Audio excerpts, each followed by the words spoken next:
All right, welcome back to Impossible versus Matches, the show where we take pop culture characters from all over the place and find out how they'd fight.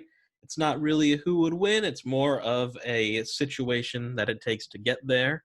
If you don't know the main rules already, you should know them by now. Go watch the other episodes. Joining me today is my good friend Dylan. Dylan, say hello. Greetings and salutations. This is Dylan's second time recording a show, but it's actually going to be this one's going to be uploaded first. The other one you'll have to wait for.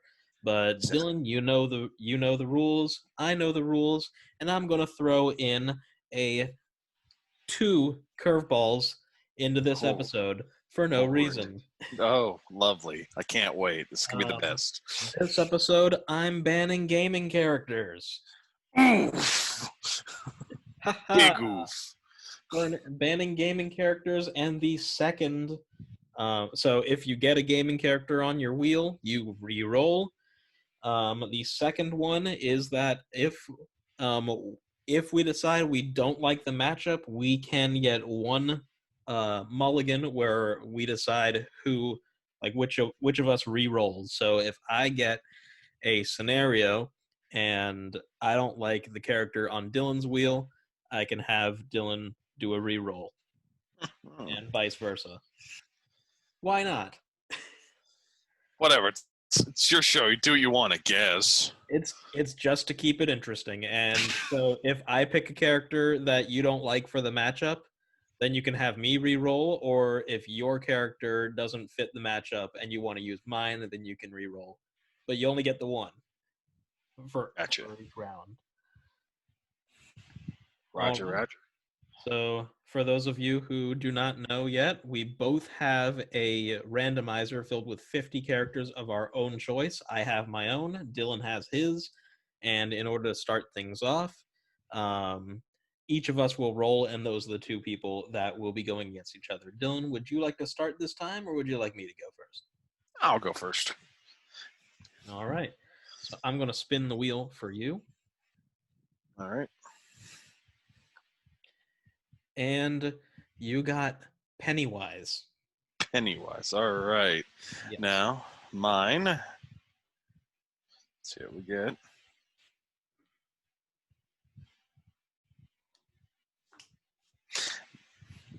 All right. We have one that might be a technicality. So, what we got here is we have a video game character, but he originally appeared in a book form. It's Geralt from The Witcher. Well, that is a original book character and also a TV character at the same time. So it goes. So do you like The Witcher versus Pennywise, or do you need a reroll?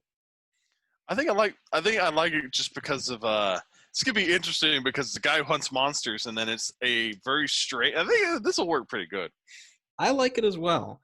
Now you get to choose which Pennywise you use, of course. Well, as I think the newer one is too serious, but is creepier, I'm gonna go with the Tim Curry one. Ooh, Because it's more like a clown, it's funnier, and who doesn't want a Prince Albert in a can? I mean, come on, guys. this does make the matchup a lot funnier. Exactly. So, setting the stage, Geralt, on one of his numerous excursions, is met with the woman of his dreams, Yennefer. They do the lovey-dovey like they normally do, but apparently there is a strange creature kidnapping children from village to village in the middle of the night. So we're going like, Pennywise has been around for a while. We're going to say he was around back then, back in the old like grim fairy tale kind of times. Why So not? Geralt gets a commission to go out and hunt them. And it's like, oh, how much is it going to be for this creature? It's like, we'll pay you as much as you want. It's like, well, shit, it must be pretty serious then. So Geralt goes out, starts tracking the creature, but unlike most creature where it's like big hulking fiends or strange, fog-ridden swamps, this one stays in the sewers beneath the town. And it is basically Geralt investigating, finding not dead bodies of children, but like just like hallucinating, like seeing this strange creature. And I'll probably say, for the sake of it, since Pennywise probably wouldn't be a clown from our modern day, but more like a jester, I think one, it makes it more scary, and just imagining Tim Curry being a jester is just, it's great. So just Geralt going through the sewers trying to find this thing, hallucinating, like having to fight these strange hallucinations. All the while having to listen to Tim Curry's awful jokes as a jester clown the entire time. Perfect. And inevitably, they get into a fight, and Geralt figures out that you can't kill this thing physically. And it's like, no matter what he does, no matter how many times he chases down, due to it being him being an adult, he can't seem to actually find and beat him. So he starts doing research, because even the most obscure thing, somehow Geralt finds out. He finds somebody who lived through it, and finds somebody that will say there's like the medieval version, the original group from it, and they basically figure out that if you're not afraid of it in any way, you have no fear, then you can beat it. And basically, it's just Geralt just going through the ridiculous shenanigans that a medieval Tim Curry it clown could come up with.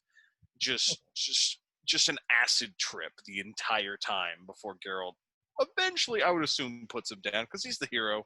He, as much as I like having the villain win, it's a monster, it's a supernatural monster, and that is Geralt's specialty.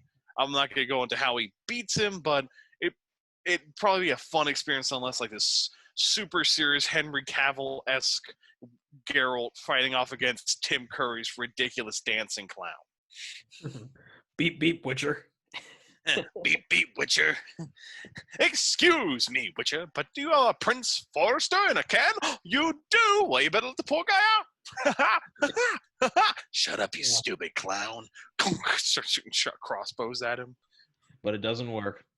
Nope, never does. Just turns into a balloon or something. But eventually he'd find a way. But that seems like a pretty solid scenario. It goes pretty much how you'd expect. Is that he hunts monsters. Pennywise is a monster. Exactly, and it almost fits together too well. That's it.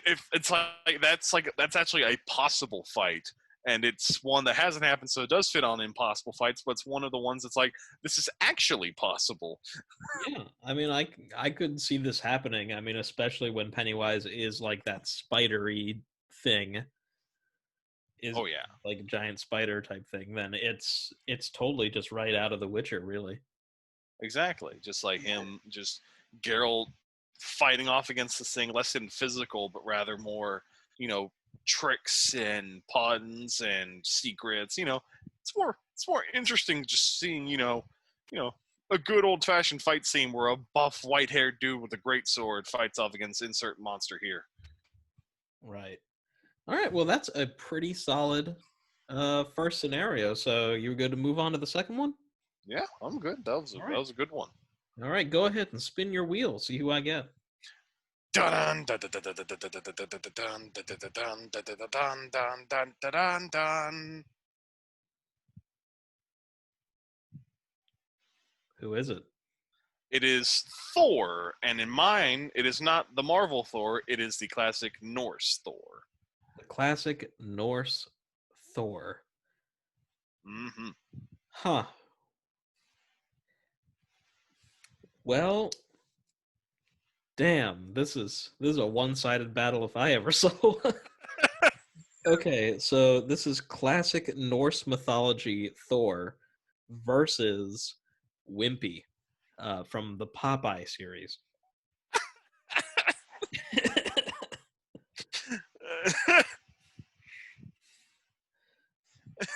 Okay, you know what? I'm gonna run with this. I'm not gonna use my one reroll. I'm gonna find a way to make this work.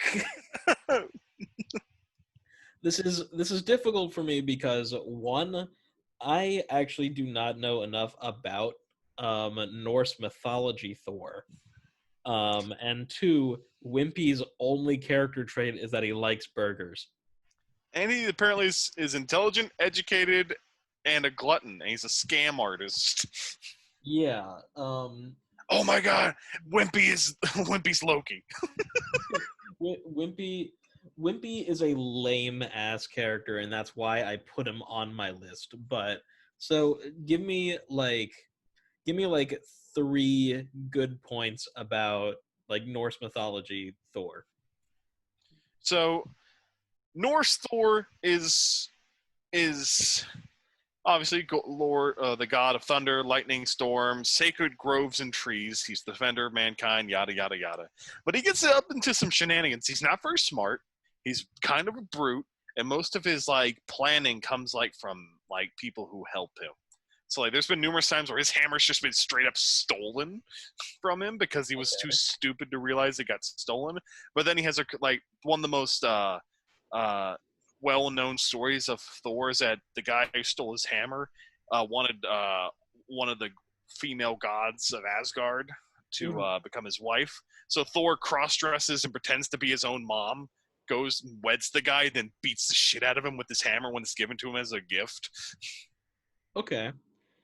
So it's Thor's not a smart guy, but he gets up into some crazy shenanigans Okay. during his heyday. All right. Yeah. You know what? I can see this working. I think I've got something now. All right. So Wimpy is sailing with Popeye and crew. If anyone out there has ever seen the fantastic classic cartoon Popeye meets Sinbad the Sailor, one, go watch it. It is absolutely beautiful. But two, uh, that they are known to go sailing together a little bit. Like for whatever reason, Wimpy is Popeye's friend, but as we know, Thor is the god of thunder, which means that he should be able to create a storm if necessary. Um, but storms are things that just happen. So, like, it's not like Thor does like creates a storm on purpose or anything, like specifically to fuck with Popeye or anything. But basically, there's a huge thunderstorm and ends up wrecking the ship, and everyone gets separated. Olive oil goes off, and Popeye's like, "Oh no, Mm. the thunderstorm!" And then like he goes after Olive Oil because that's his priority. It's not Wimpy. Wimpy, goes off somewhere else. He loses his burgers, not his bag of burgers, because he carries like a big sack of burgers with him. Like these burgers are not flavorful or anything. I just want people to know. These are like he basically just has beef. He puts it on bread and that's it. This is not like they're not seasoned or anything. They're just like that they're not very good burgers, but he loves them. He loses burgers, and Wimpy washes up on the shores of Norway. And he's like, "Oh, what could have caused such misfortune?" And the local Viking people are like, um, "Well, that's a storm. It's Thor." And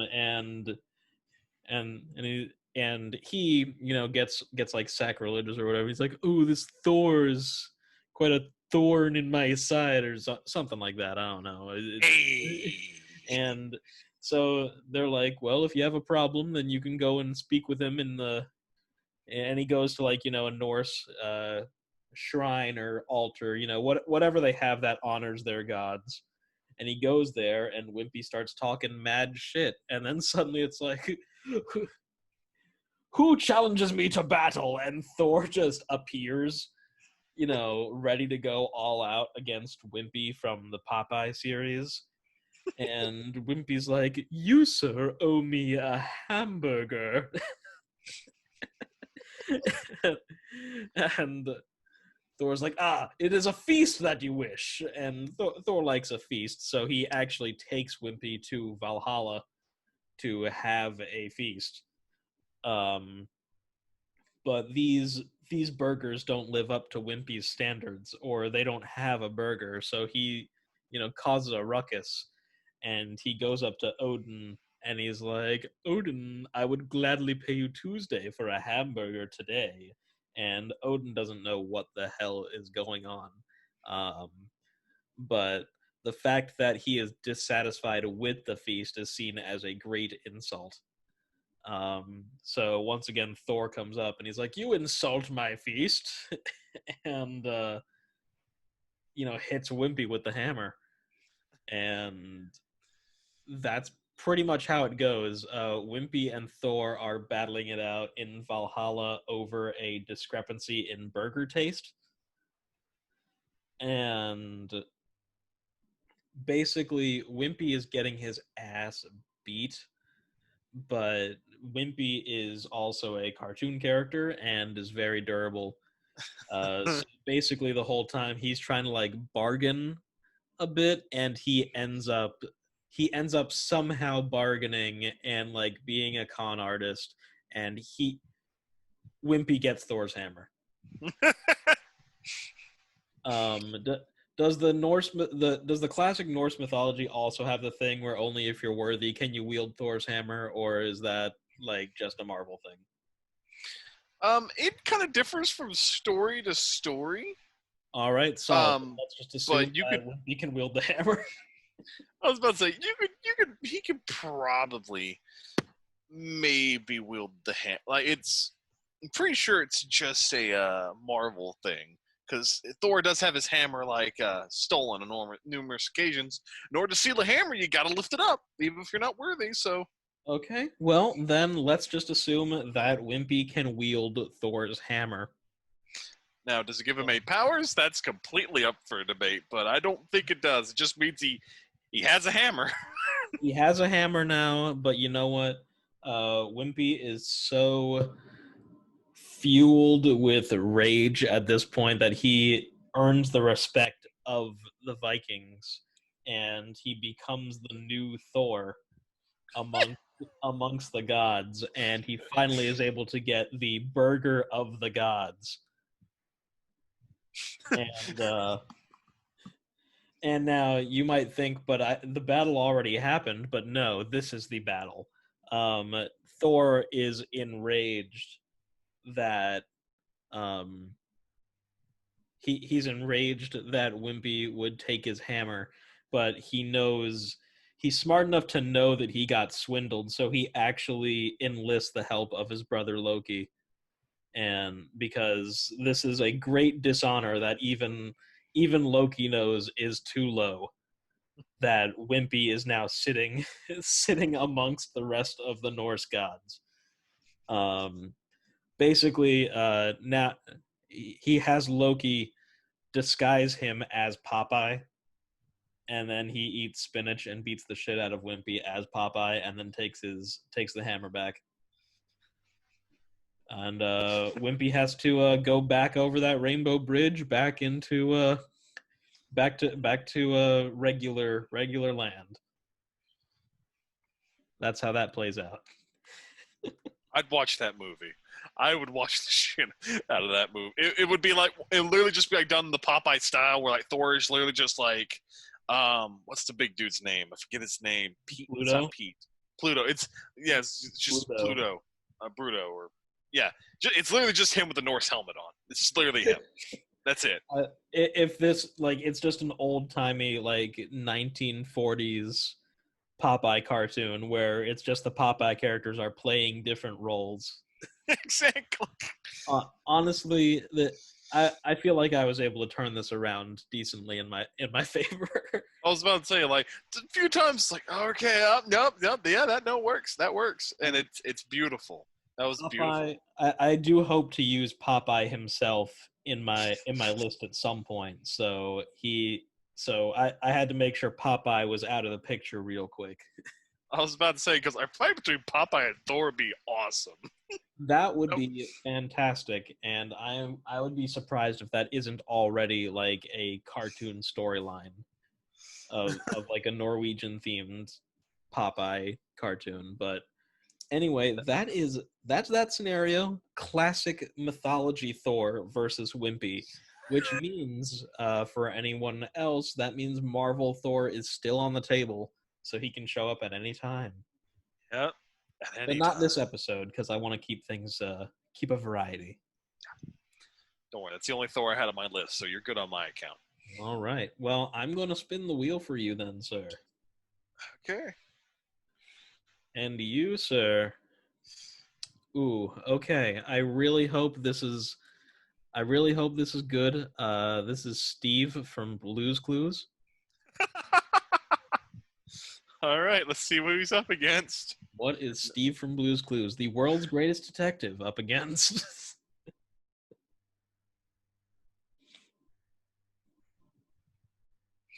Okay, that's a video game character, so I have to re-roll. All right. Unfortunately, Who that was would it? be fun. It was Sekiro from Sekiro Shadows Die Twice. I do not know anything about that, so I wouldn't be entertained. Of course, So, it would be. It's Goku. Goku. Goku versus Steve from Blue's Clues.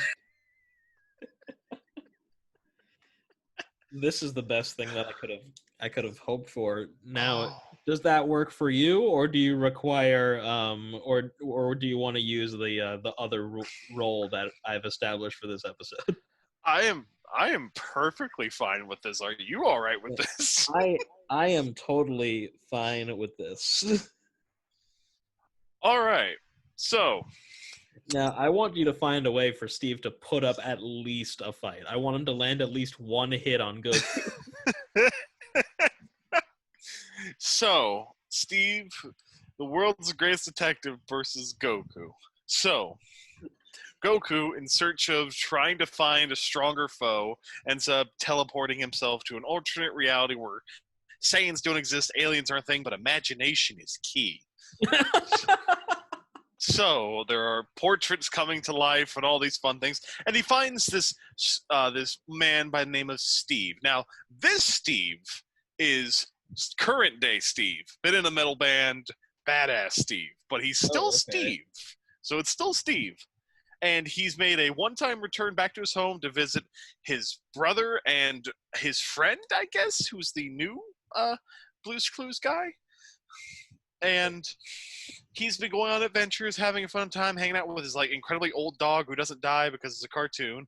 And Goku's like, "Hey, I want to go on one of these adventures with you. I want to see if you're strong." And Goku, not understanding that this is all about brain power, something Goku has nothing about, No. it was um, The show's goes also on the, about helping children, which Goku knows nothing about. exactly world's worst dad. Oh man.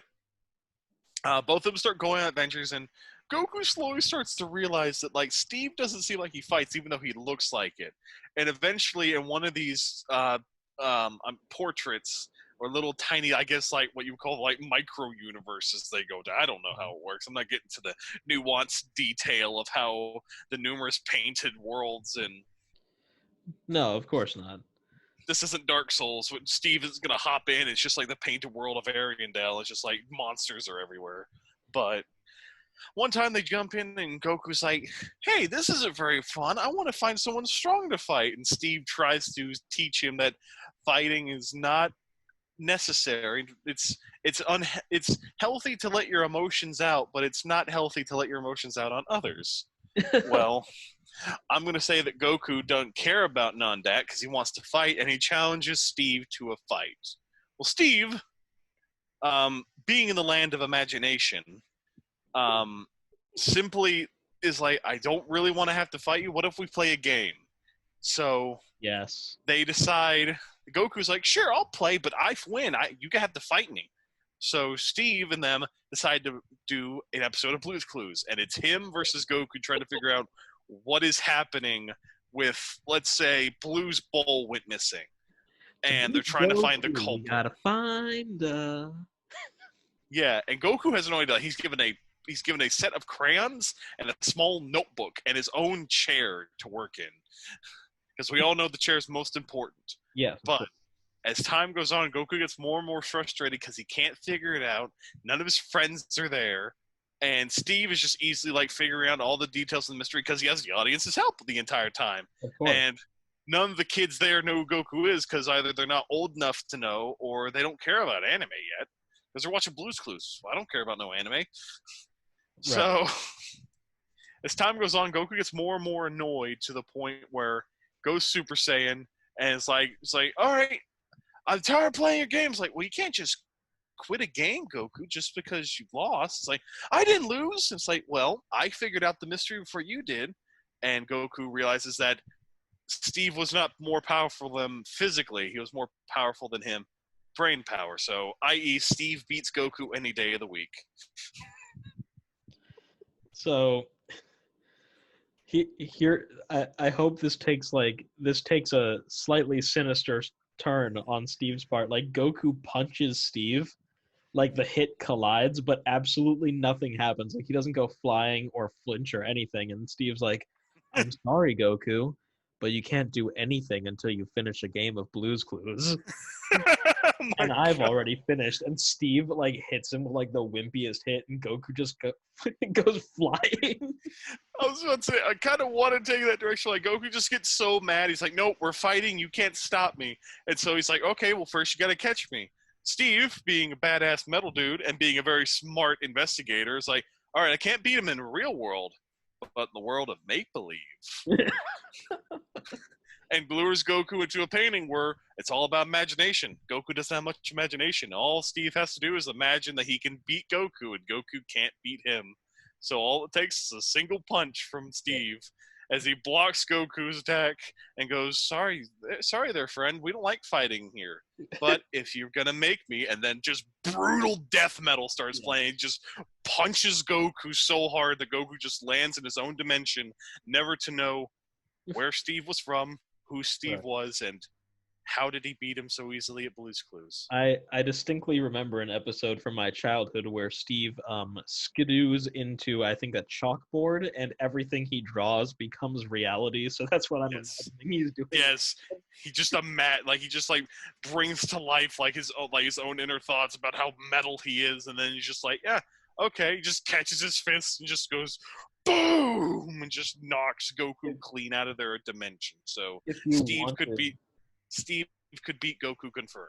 Yes, if you wanted to have Goku actually put up a fight, have them skidoo into like a manga panel, into a Dragon Ball Z manga panel. So it's still like the rules are still kind of loose and flow. So like Steve still has all his imagination powers, but Goku is in a place where his friends could help. Right. So it's like this. It's actually like you can either go like Steve easily beats him, or like Goku survives the first punch, and it's like Steve's like, well, this isn't very fun. Let's make it fun. Skip's got dude. There we go. And it just ends up in a manga panel, and then they just duke it out manga style the entire time. I'm really looking forward to Steve reaching Super Saiyan God Super Saiyan.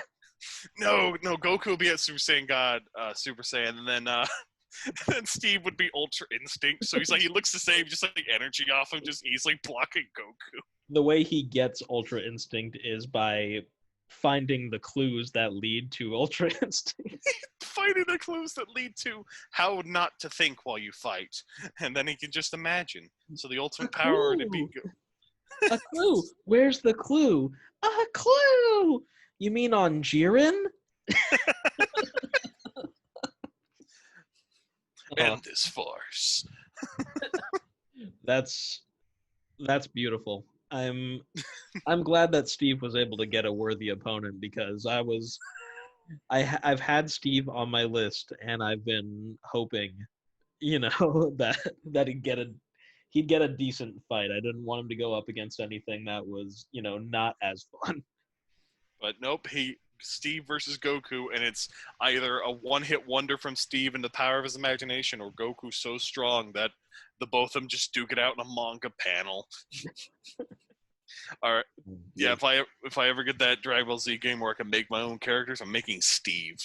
It's gonna just be Death Metal Steve, but with a striped T-shirt on.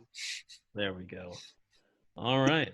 So I guess let's move on to our fourth and final matchup of this episode. Go ahead and spin your wheel. All right. Let's see who we're gonna get.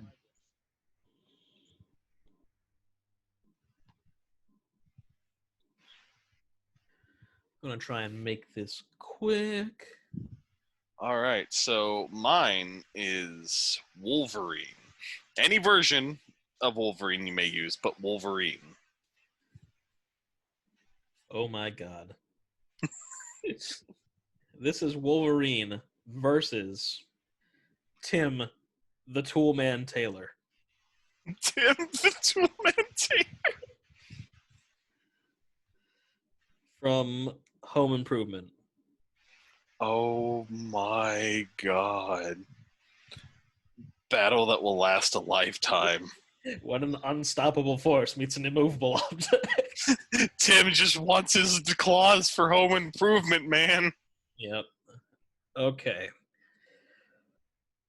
All right. So Wolverine, we'll go with, you know what? We'll go with a unique take on Wolverine. This is just like an amalgamation of just like basic stuff I know about Wolverine. Like this isn't specifically Hugh Jackman. This isn't exactly like comic book. It's just kind of like Wolverine, Wolverine. You think of Wolverine, it doesn't really matter. Basically, Wolverine somehow gets his ass beat by one of his enemies.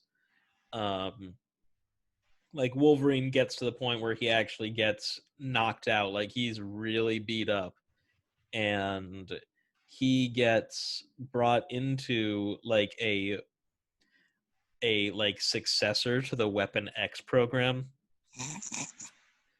So like he's getting hardcore operated on, and it just so happens that Tool Time is having a very special episode. So um so Tim the Toolman Taylor from Home Improvement, he's there with what's the name? Is it Al? Al is his Oh, helper. yeah, I think so. So they're like out in the field this time. Like they're not on their regular set. They've got like the cameras, the camera crew and stuff. And they're like, "All right, uh, welcome to Tool Time. And today we're going to be on we're going to be at the Weapon X3 program and see what kind of tools they use." And he ends up at like Wolverine's operating area or whatever, and he sees the claws, and he's like, "Oh, that's really sharp." Oh, oh. Like he's just making Tim Allen noises. Just the fucking grunts. He just those grunts like, "Wow." It's like those could those could cut up a lot of things. Like if I had those claws, then I could, I mean, you have Wolverine's claws, and you're like a handyman that you can cut your wood with that. You can cut, obviously any types of paper, any material really, like metal. You can cut that with Wolverine's claws. So he's like, if I had those claws, then I'd have a tool that I wouldn't need like over half of my tools.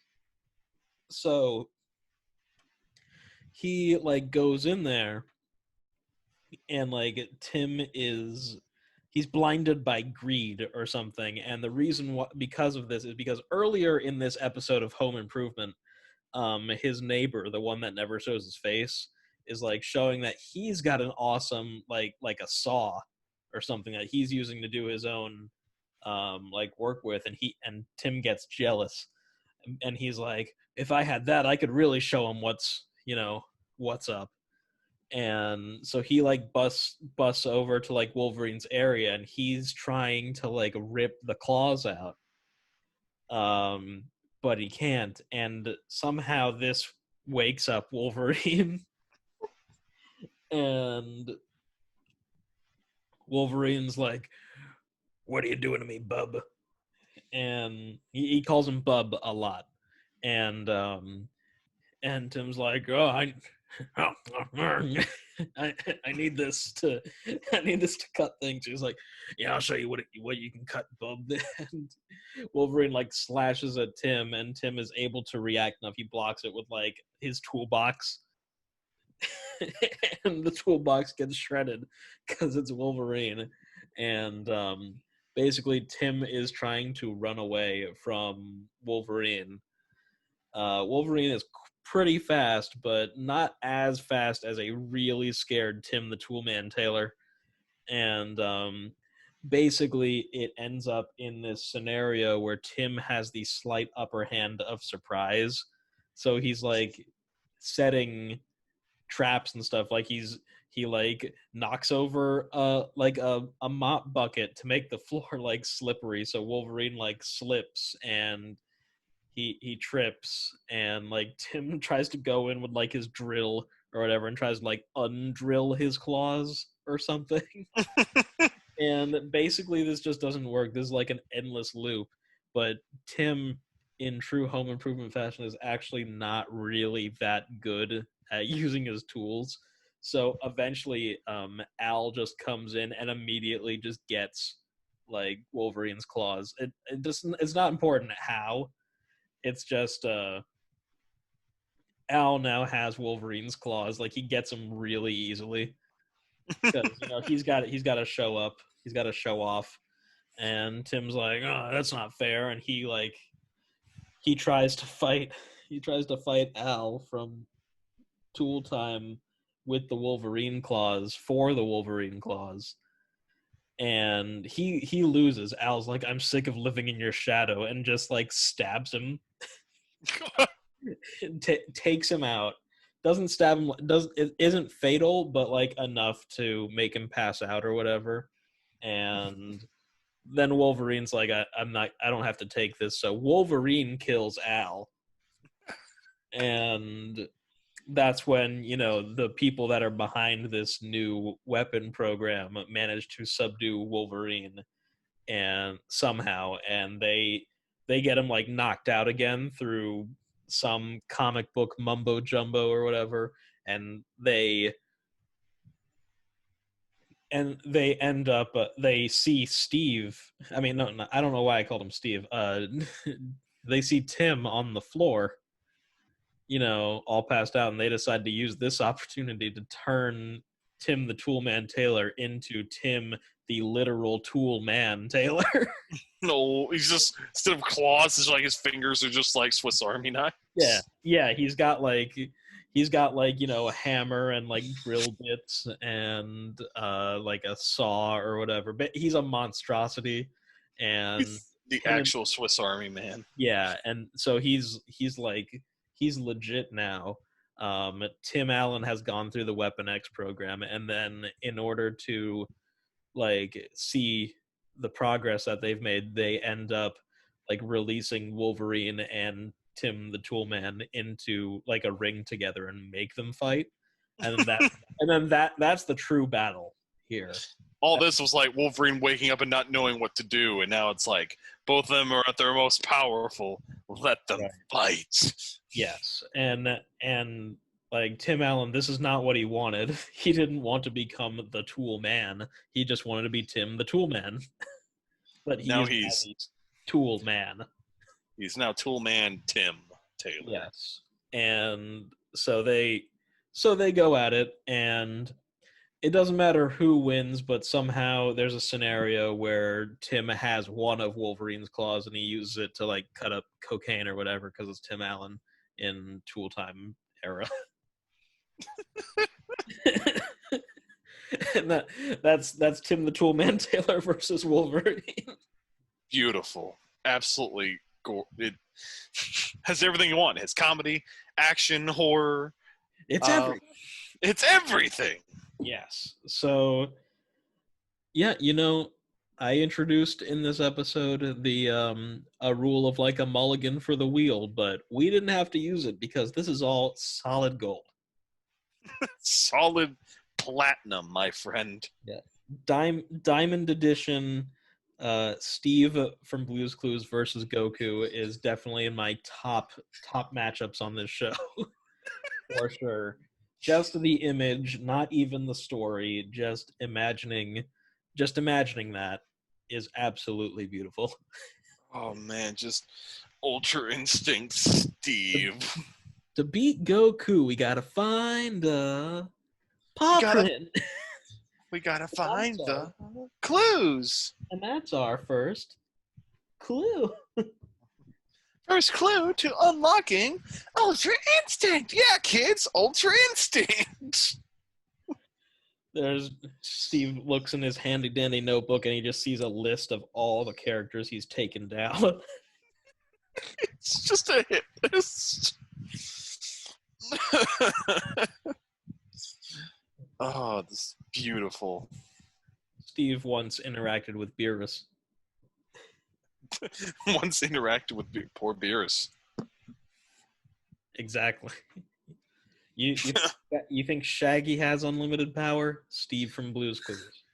The heavy metal, badass, children-loving, not in that way, host of Blue's Clues. Of course. Well, I am fairly satisfied with all of those scenarios. Thank you again, Dylan, for being on this show, being on this episode. Thank you for having me for this one and the super secret one that you guys will have to wait forever and a half for, but it'll be worth it. 10, it'll be a few weeks, but it's there. Dylan recorded another one before this, but episode 10 will come, and that's a really fun one, so stay tuned. Absolutely.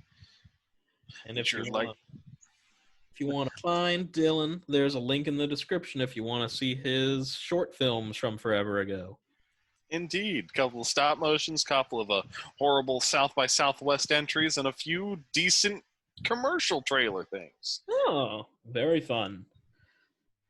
I definitely need to put some of my newer stuff on there, like the one newer thing I've done. But yes, there you go. Follow me, and maybe I'll make something. I don't know. Yes, you must prove yourself to Dylan with loyalty before he creates your content. Serve me and obtain everlasting power and videos. Yes. All right. Well, thank you all for listening. Make sure to like, subscribe, and share with your friends, because I know you're not, but you should. Yeah, do it. This is not a request. This is a demand. Yes, this is a demand from Dylan himself, specifically. Yes.